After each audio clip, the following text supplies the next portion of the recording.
Assalamualaikum, selamat petang. Hari ini 18 hari bulan 3 2026 bersama dengan 28 Ramadan. Okey. So hari ni alhamdulillah masya-Allah tabarakallah dapat duit raya. Tapi bukan untuk akulah, untuk 4 orang anak aku tu. Terima kasih Sisi sebab bagi. Yang paling penting yang ini aku nak tunjukkan. Aku dapat hadiah daripada sahabat lama. Yang mana dia bagi aku tak tahu sebab apa. Aku rasa mungkin sebab birthday aku kot masa bulan 2 tu. And panjang ceritanya untuk mendapatkan hadiah ni. Tapi hari ni berjaya juga untuk dapatkannya. And aku nak buat video unboxing ni khas untuk akak tu. So kak, terima kasih. Saya tak tahu apa dalam dia. Tapi saya rasa saya ada nampak render-render ni. My expectation is high. Aku macam dah fikir benda tu, tapi I'm not sure. Kita tengoklah Bismillahirrahmanirrahim. Dia macam tak best tau sebab ada kesan-kesan selotip ni. Otak aku jadi berfikir yang bukan-bukan. Macam mulalah ada orang buka ke kau punya parcel. Aku buat video dalam kereta sebab sebentar tengah tunggu lagi aku balik nak buka rumah sebab aku tak bawa kunci hari ni. Lagipun kan aku dah lama tak buat video panjang-panjang dekat YouTube ni kan. So ni lah video sebenarnya. Oh. Okay.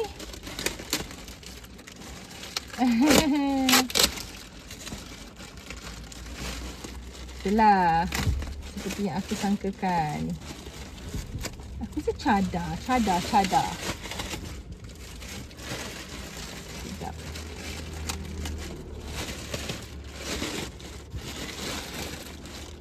Kau kebayah no nak buka ni.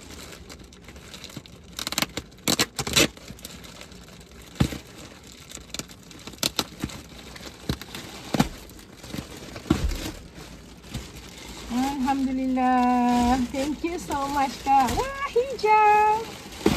Oops. Okay. Betul. Jadi maknanya tepat sangkaan aku. Akak ni bagi aku cadar. Ke comforter ke I'm not sure tapi koyak dah sebab dia dah lekat sekali dengan selotip ni.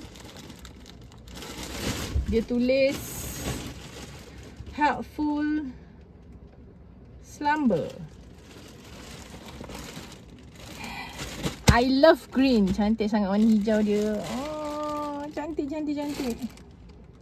Terima kasih banyak-banyak. Semoga akak sentiasa dimewahkan rezeki, dipanjangkan umur, dinaikkan pangkat cepat-cepat. Lepas tu bahagia dunia akhirat, anak-anak akak semua berjaya, bahagia dengan suami dan semua yang baik-baik untuk akak. Amin ya rabbal alamin. Akak cantik sangat kak. Cantik sangat. Dia kain cotton tau.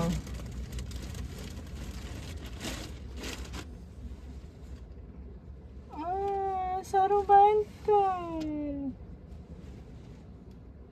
Weh, boleh letak dekat kampung. Sebab kat kampung aku dah lama tak tukar cadar. Kat rumah aku baru beli cadar. Ya Allah. Allah tu maha baik sebab aku baru plan nak beli cadar baru untuk bilik aku kat kampung.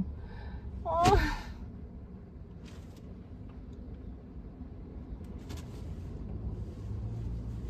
Allah baik sangat dengan aku sekarang.